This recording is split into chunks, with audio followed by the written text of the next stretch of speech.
મનોજભાઈ ખત્રી છે. ભારતીય state bank regional office ભરૂચમાં હું ફાઇનાન્શિયલ ઇન્ક્લુઝનનો હોદ્દો સંભાળું છું. અમારી એસબીઆઈ કતોપુર શાખામાં એક ખાતેદાર હતા રાકેશભાઈ વસાવા કે જેમનું અવસાન થયું હતું.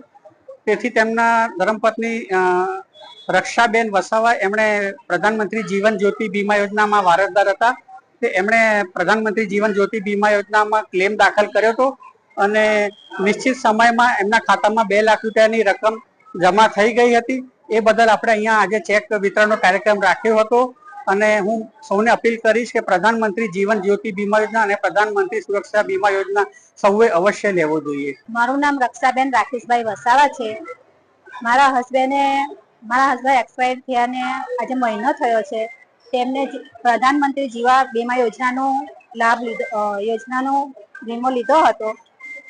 તેના મને 1 મહિનાની અંદર જ 2 લાખ રૂપિયાની વીમા યોજના પાસ થયો છે. સ્ટેટ બેંક કટોપર દરવાજા સ્ટેટ બેંકમાં એમનો વીમો ખોલાવ્યો હતો. તેમનો વીમો મને મળ્યો છે 2 લાખ રૂપિયાનો.